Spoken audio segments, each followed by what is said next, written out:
This week on Maker Update, a cocktail machine that keeps it simple, kinetic art in 4 dimensions, an illuminated ring, and a laser shooting sweater. Hey, I'm Donald Bell, and welcome back to another Maker Update, your favorite show on the internet about cool projects makers are making. I hope you're all doing well out there. I have a fun show for you. Let's get started with the project of the week.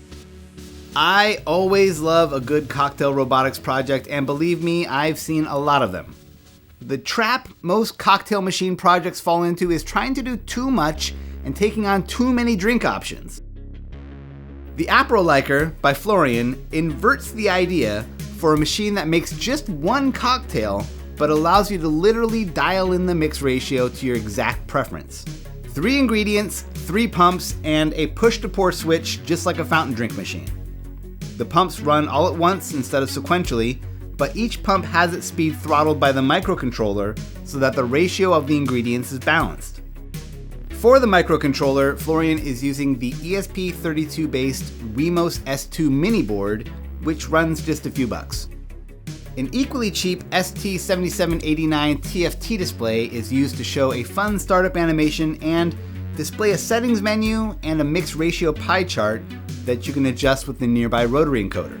For the motor controller board, he's rolling his own with a handful of capacitors, resistors, diodes, and MOSFETs. He includes an easy-to-follow perf board schematic for making your own. It's nothing fancy, which I appreciate. For the 3D printed design, it's definitely taking some cues from Prusa in terms of the look, but the functional aspects of the enclosure are really well thought out.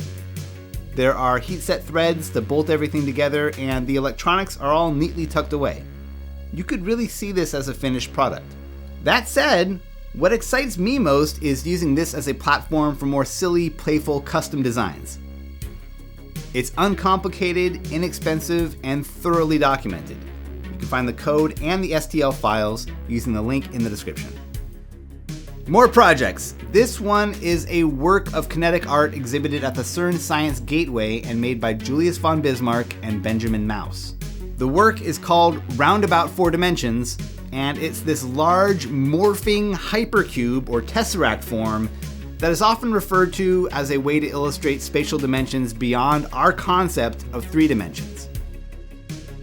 But you don't have to understand the physics to appreciate the engineering going on here. The arrangement of telescoping struts and joints is contracting and expanding in a precisely choreographed way to essentially turn itself inside out over and over. It's beautiful and mesmerizing, and from a mechanical standpoint, it's an ingenious application of linear ball screw actuators, precision CNC mill joints, and a symphony of geometry. A write-up on the Creative Applications blog holds more info on specific technical details, including the fact that the core routine is run on an RP2040 chip. So go check that out. Charlyn Gonda shares the details around her latest LED jewelry piece, this edge-lit acrylic ginkgo leaf ring design. As she notes, she's borrowing an idea here from Mitzella's LED industrial piercing project we featured a few weeks ago, which uses a unique battery holder from the novelty LED earring.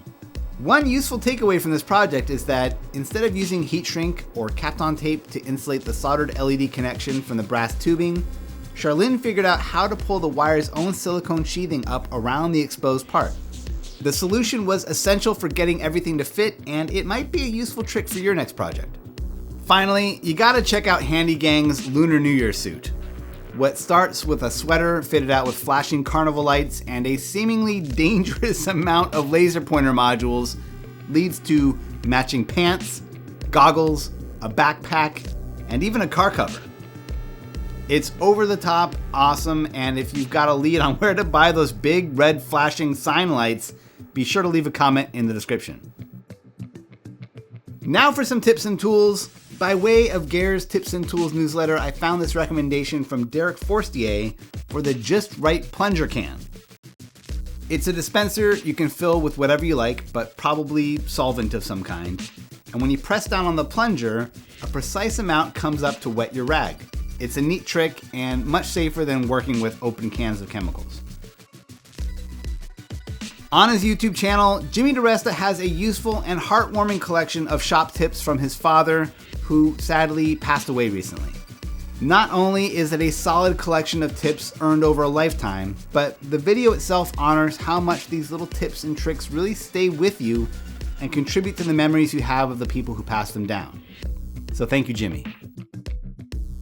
For this week's DigiKey Spotlight, check out the latest episode of Potentially Genius.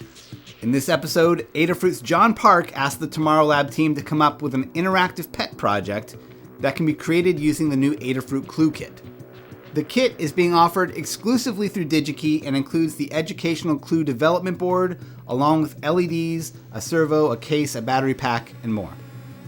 My favorite part of the team's process was seeing how they broke down the virtual pet's reactions into a table they call a finite state machine. It seems like a really practical way to break down all the different possible interactive states on a project and map them to states within the code that you're developing. Check it out.